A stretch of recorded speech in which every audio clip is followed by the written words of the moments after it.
अरे भिखारी, तेरी औकात है 500 करोड़ लाने की? तू जानता भी है 500 करोड़ होते क्या है? तुम लोगों को अंदाजा भी है कि ये क्या हो गया है? 500 करोड़ रुपए गायब हैं। अगर ये पैसा अभी के अभी वापस नहीं आया तो मैं बर्बाद हो जाऊंगा।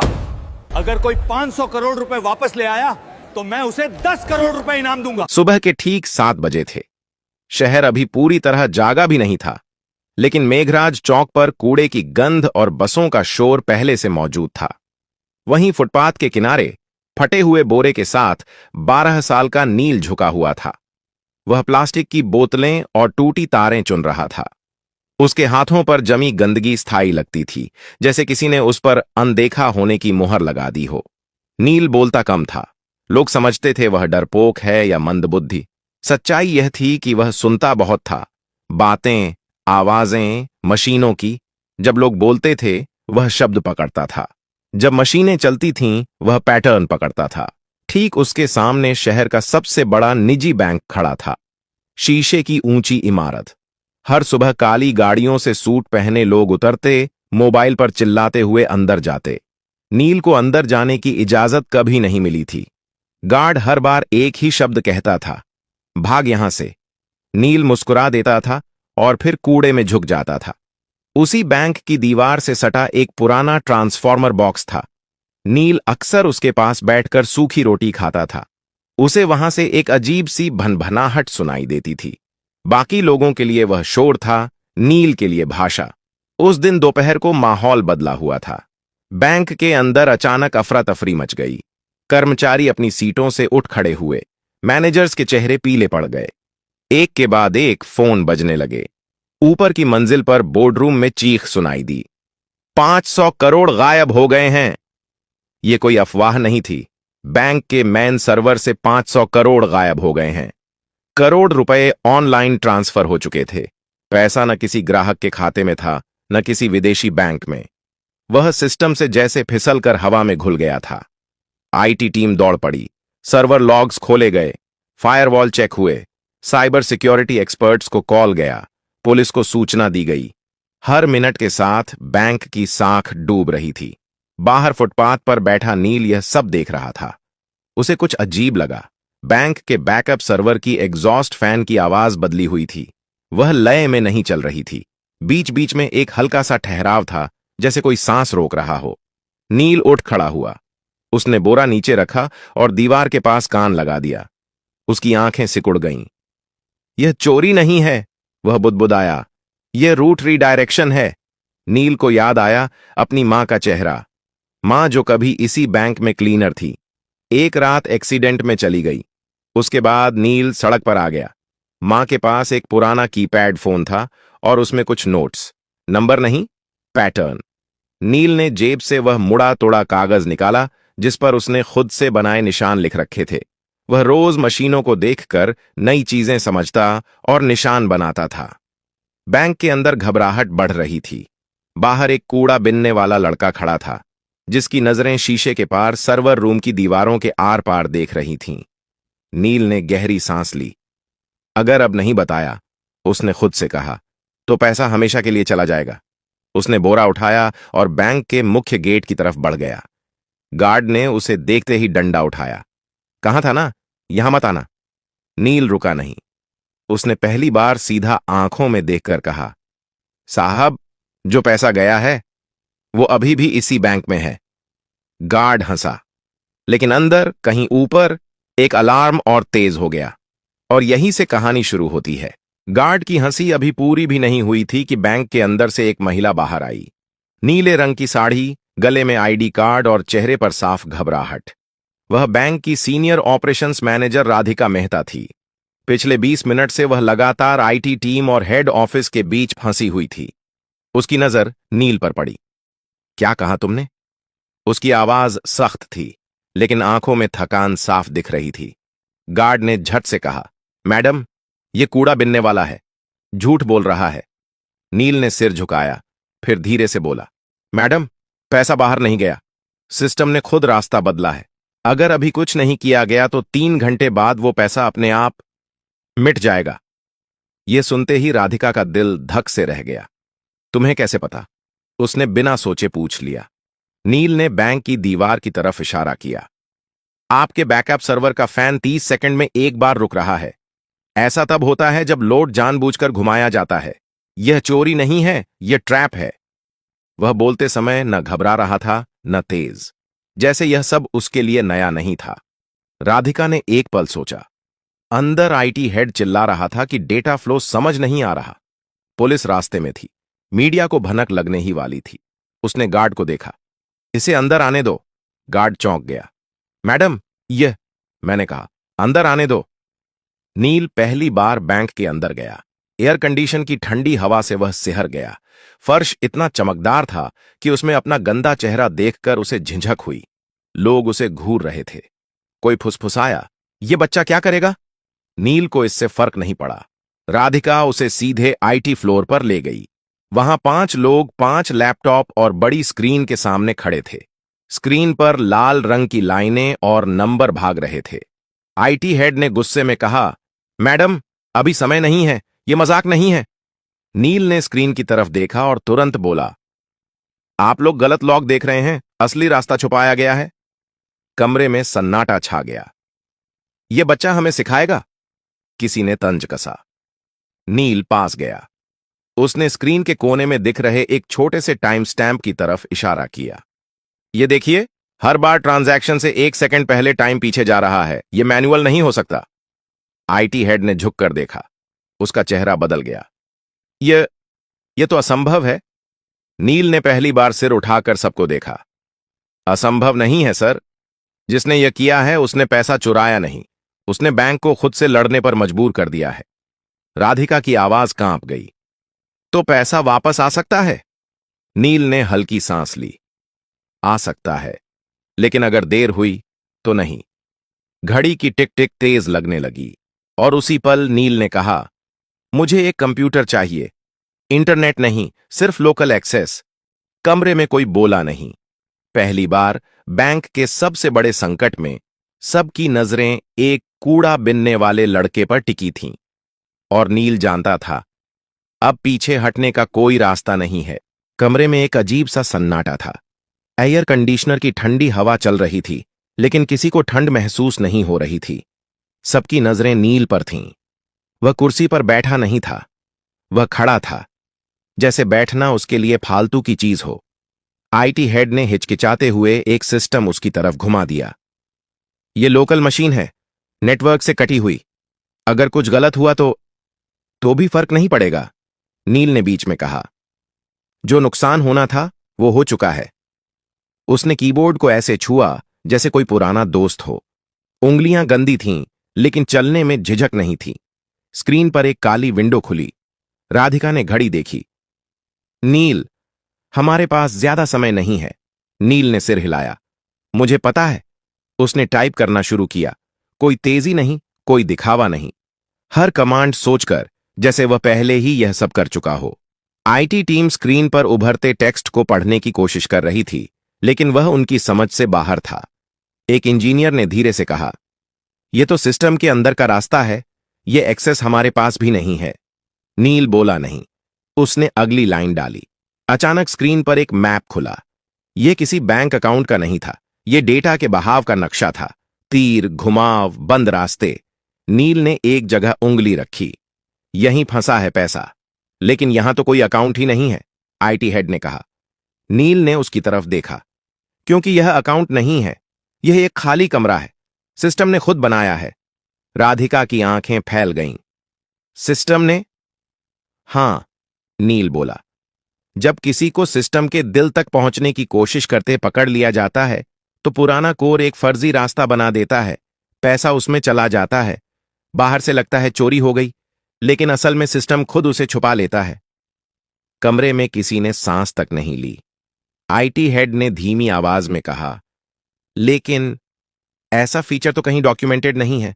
नील ने हल्की मुस्कान दी। क्योंकि यह फीचर नहीं है, यह डर है मशीन का। उसने अगला कमांड डाला।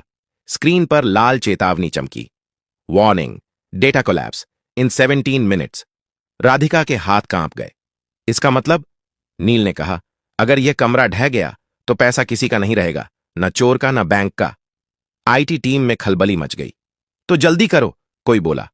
नील ने पहली बार गुस्से से सिर उठाया। जल्दी नहीं, सही। उसने अपनी आंखें बंद कीं, कुछ सेकंड के लिए, जैसे दिमाग में कुछ जोड़ रहा हो। उसे याद आया वह पुराना मोबाइल, मां की आवाज, नंबरों के बीच का पैटर्न। चीजें सीधे नहीं चलती, वे घूम कर आती हैं। नील ने टाइप किया। स्क्रीन पर एक नया दरवाजा खुला। आईटी हेड फुसफुसाया। यह तो रिवर्स ट्रैक है, नील बोला। हां, अब पैसा वापस उसी रास्ते से चलेगा जिससे डर आया था। राधिका ने घड़ी देखी। 13 मिनट बाकी थे। नील की उंगलियां फिर चलने लगीं और बाहर बैंक के गेट पर मीडिया की पहली वैन आकर रुक चुकी थी। बाहर कांच के दरवाजों के पार कैमरे चमकने लगे थे। मीडिया को बस एक इशारे का इंतजार था। अंदर आईटी फ्लोर पर तनाव इतना गाढ़ा था कि जैसे हवा भी भारी हो गई हो। राधिका ने धीमी आवाज में कहा, अगर यह गलत दिशा में गया तो सिस्टम हमेशा के लिए लॉक हो सकता है। नील ने स्क्रीन से नजर हटाए बिना जवाब दिया, वह पहले ही लॉक है मैडम, बस फर्क इतना है कि अभी चुप है। उसने एक ग्राफ खोला। नीली और लाल लाइनें एक दूसरे के पीछे दौड़ रही थीं। बीच बीच में एक जगह ऐसी थी जहां लाइनें टूट रही थीं। यहीं से पैसा बाहर दिखाया गया है, नील बोला, लेकिन असल में यहीं से वह वापस लाया जा सकता है। आईटी हेड ने कुर्सी खींचकर पास बैठते हुए कहा, तुम यह सब कैसे जानते हो? नील ने पहली बार सच बोला, मैं मशीनों के पास बड़ा हुआ हूं। जब मां जिंदा थीं, वह रात की शिफ्ट में यहीं सफाई करती थीं। मैं बाहर बैठा रहता था। सर्वर रूम की आवाजें मुझे बातें जैसी लगती थीं। कोई कुछ नहीं बोला। नील ने अगला कमांड डाला। स्क्रीन पर एक नया संदेश उभरा, ऑथोराइजेशन रिक्वायर्ड। राधिका ने राहत की सांस ली। ठीक है, यह सामान्य है, हमारे पास मल्टी लेवल ऑथराइजेशन है। नील ने सिर हिलाया। नहीं मैडम, यह सामान्य नहीं है। क्यों? क्योंकि यह ऑथराइजेशन सिस्टम से नहीं आया, यह उस खाली कमरे से आया है जहां पैसा छुपा है। आईटी हेड का चेहरा सख्त हो गया। मतलब सिस्टम खुद तय कर रहा है कि किस पर भरोसा करे? नील ने धीरे से कहा, हां, और उसे आप पर भरोसा नहीं है। कमरे में एक अजीब चुप्पी छा गई। राधिका ने गहरी सांस ली। तो अब क्या होगा? नील ने अपनी जेब से वह मुड़ा तुड़ा कागज निकाला। उस पर टेढ़े मेढ़े निशान बने थे। अब हमें सिस्टम को याद दिलाना होगा कि यह किसके लिए बना था। उसने एक कोड डाला। यह कोई पासवर्ड नहीं था, यह समय, राशि और क्रम का मेल था। वही क्रम जिसमें बैंक हर दिन छोटे खातों को प्राथमिकता देता था। स्क्रीन पर अचानक हजारों छोटे ट्रांजैक्शन चमक उठे। 10 रुपए, 50 रुपए, 200 रुपए। आईटी टीम हड़बड़ा गई। ये क्या कर रहे हो? इससे सिस्टम और स्लो हो जाएगा। नील ने शांत स्वर में कहा, नहीं, इससे सिस्टम को भरोसा आएगा। राधिका ने हैरानी से पूछा, भरोसा? हां, नील बोला। मशीनें ताकत पर नहीं चलती, वे पैटर्न पर चलती हैं, और सबसे सच्चा पैटर्न है छोटे लोगों का पैसा। स्क्रीन पर चेतावनी बदलने लगी। Trust index rising. IT head ने आंखें मल लीं। यह मीटर पहले कभी नहीं देखा, नील ने कहा, क्योंकि आपने कभी सिस्टम से पूछा ही नहीं कि उसे क्या चाहिए। घड़ी पर नजर पड़ी। 7 मिनट बाकी थे। नील की उंगलियां अब और तेज चल रही थीं, और उसी वक्त बैंक के मेन सर्वर से एक धीमी सी बीप की आवाज आई, जैसे कोई सोया हुआ दिमाग जाग रहा हो। सभी समझ गए, अब वापसी शुरू हो चुकी थी। बीप की वह आवाज छोटी थी, लेकिन असर बड़ा। आईटी फ्लोर पर खड़े हर इंसान की रीढ़ सीधी हो गई। स्क्रीन पर बिखरे हुए तीर अब एक दिशा में मुड़ने लगे थे, जैसे कोई भटकी हुई नदी अपने पुराने रास्ते को पहचान रही हो। आईटी हेड ने हकलाते हुए कहा, डेटा फ्लो रिवर्स हो रहा है। राधिका की आंखें स्क्रीन से हट ही नहीं रही थीं। मतलब? नील ने बिना रुके जवाब दिया, मतलब पैसा लौट रहा है, लेकिन अभी सफर पूरा नहीं हुआ है। स्क्रीन पर नंबर चलने लगे। 10 करोड़, 25 करोड़, 68 करोड़। कमरे में किसी की सांस नहीं निकल रही थी, लेकिन तभी एक जोर की बीप गूंजी। स्क्रीन लाल हो गई। System conflict detected. IT head उछल पड़ा। यह क्या है अब? नील रुक गया। पहली बार उसकी उंगलियां थमी। जिसने यह किया है उसे अब पता चल गया है। कौन? राधिका ने पूछा। नील ने सिर झुकाया। कोई बाहर का नहीं, अंदर का। कमरे में हलचल मच गई। लोग एक दूसरे की तरफ देखने लगे। स्क्रीन पर एक नया लॉग खुला। एक ही यूजर आईडी, एक ही मशीन, बार बार। आईटी हेड का चेहरा सफेद पड़ गया। ये तो हमारे ही नेटवर्क से है, नील ने धीरे से कहा। चोरी बाहर से नहीं हुई थी, रास्ता अंदर से खोला गया था। घड़ी देखी गई। अब सिर्फ 4 मिनट बचे थे। राधिका ने खुद को संभालते हुए कहा, नील, क्या हम इसे रोक सकते हैं?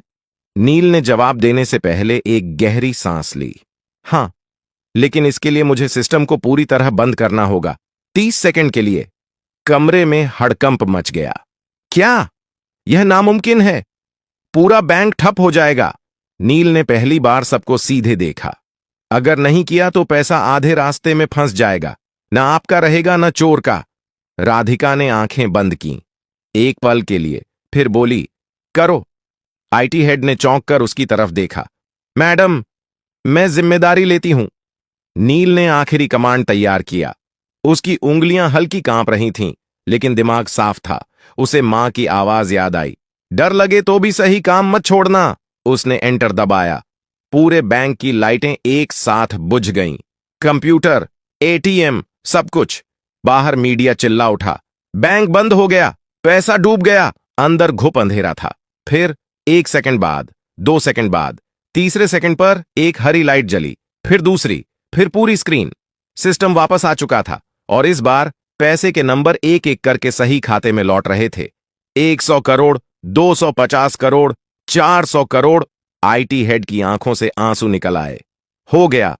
आखिरी नंबर रुका, 500 करोड़। रिकॉन्साइल्ड। कमरे में कोई ताली नहीं बजी, कोई चिल्लाया नहीं। सब बस नील को देख रहे थे। वह कुर्सी से नीचे उतरा, थका हुआ, खामोश। बैंक का पैसा वापस आ चुका था। अब सवाल यह था, यह चोरी किसने की थी और नील सच में कौन था? कमरे में सन्नाटा था, लेकिन यह डर का नहीं था। यह उस पल का सन्नाटा था जब इंसान समझ जाता है कि अब कहानी बदल चुकी है। स्क्रीन पर हरे रंग की लाइनें स्थिर हो चुकी थीं। 500 करोड़ पूरी तरह बैंक के खातों में लौट चुके थे। सिस्टम नॉर्मल दिखा रहा था, लेकिन लोगों के चेहरे अभी भी जमे हुए थे। राधिका ने धीमी आवाज में कहा, नील, तुमने बैंक को बचा लिया। नील ने कोई जवाब नहीं दिया। वह स्क्रीन को देख रहा था, जैसे किसी और चीज की तलाश में हो।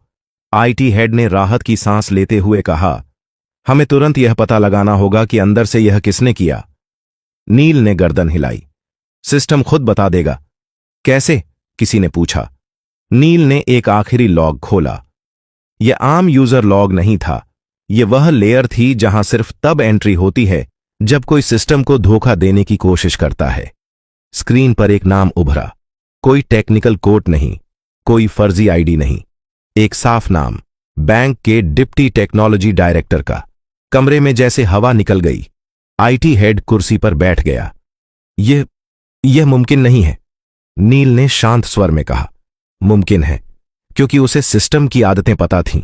उसने सोचा, सिस्टम मशीन है।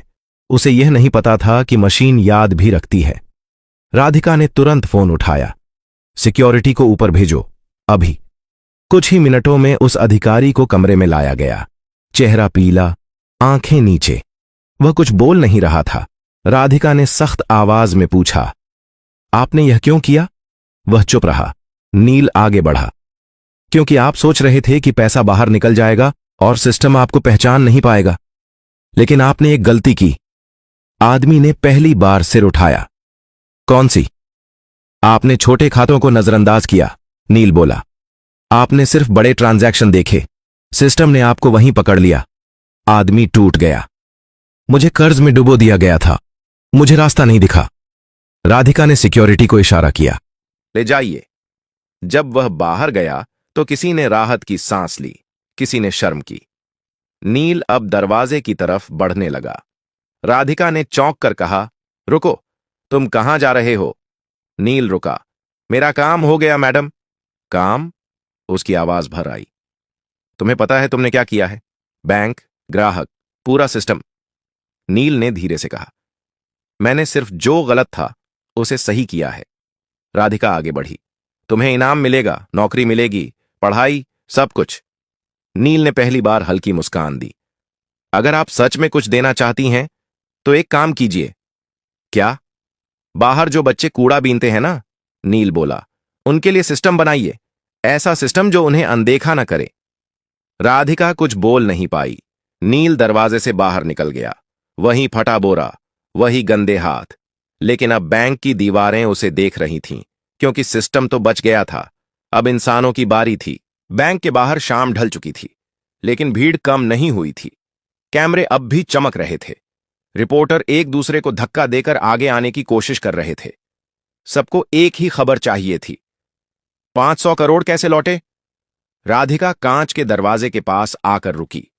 उसके हाथ में माइक्रोफोन नहीं था, फिर भी आवाज साफ थी। यह बैंक की जीत नहीं है, उसने कहा। यह एक बच्चे की समझ की जीत है। भीड़ में हलचल मच गई। कौन बच्चा? कहां है वो? नाम बताइए। राधिका ने दरवाजे की तरफ देखा। नील जा चुका था। उसके कदम पहले ही फुटपाथ की तरफ मुड़ चुके थे, जहां उसकी दुनिया थी। टूटे डिब्बे, प्लास्टिक की बोतलें और मशीनों की आवाजें। उसे नहीं पता था कि पीछे क्या हो रहा है, लेकिन शहर को पता चल चुका था। कुछ ही घंटों में खबर फैल गई। एक कूड़ा बिनने वाला लड़का, बैंक की चोरी, 500 करोड़ वापस। सोशल मीडिया पर सवाल उठे। यह लड़का कौन है? इसे मौका क्यों नहीं मिला पहले? हमने कितनी नील जैसे बच्चों को अनदेखा किया। अगली सुबह बैंक के बाहर एक पोस्टर लगा। अगर आप नील को जानते हैं, हम उससे मिलना चाहते हैं। उसी सुबह नील ट्रांसफॉर्मर बॉक्स के पास बैठा था। उसने पोस्टर देखा, पढ़ा, फिर नजर हटा ली। उसके लिए पोस्टर नया नहीं था, नई थी लोगों की नजर। दोपहर तक नगर निगम के अधिकारी आए, फिर एक स्कूल की वैन, फिर एक महिला जो शिक्षा विभाग से थी। सब एक ही बात कह रहे थे, तुम्हें पढ़ना चाहिए, तुम्हें यहां से निकलना चाहिए। नील ने पहली बार सवाल पूछा, क्या पढ़ाई के बाद भी कोई मुझे सुनेगा? कोई जवाब नहीं दे पाया। शाम को राधिका खुद आई, बिना साड़ी, बिना पद के, सिर्फ एक इंसान की तरह। उसने नील के पास बैठकर वहीं सूखी रोटी तोड़ी। मैं तुम्हारे लिए कोई योजना नहीं लाई, उसने कहा। मैं बस ये पूछने आई हूं, तुम क्या चाहते हो? नील ने सोचा, फिर बोला, मैं चाहता हूं कि सिस्टम पहले पूछे, बाद में जज करे। राधिका ने सिर हिलाया। यहीं से एक बदलाव शुरू हुआ। बैंक ने एक छोटा सा प्रोग्राम शुरू किया। नाम नहीं था बड़ा, लेकिन असर बड़ा था। सड़क पर रहने वाले बच्चों को मशीनों के पास बैठने दिया गया। उन्हें हटाया नहीं गया, उन्हें सुना गया। नील वहां रोज आता था, अब बोरे के साथ नहीं, एक कॉपी के साथ। शहर ने पहली बार उसका नाम ठीक से बोला, नील। और यही नाम अब सिस्टम में दर्ज हो चुका था। अनदेखा नहीं, बल्कि जरूरी। अगर आपको यह कहानी पसंद आई हो तो लाइक जरूर करें। ऐसी ही कहानियों के लिए सब्सक्राइब करें और इसे अपने दोस्तों के साथ शेयर करें। कमेंट बॉक्स में जरूर लिखिए कि आप किस शहर या गांव से देख रहे हैं।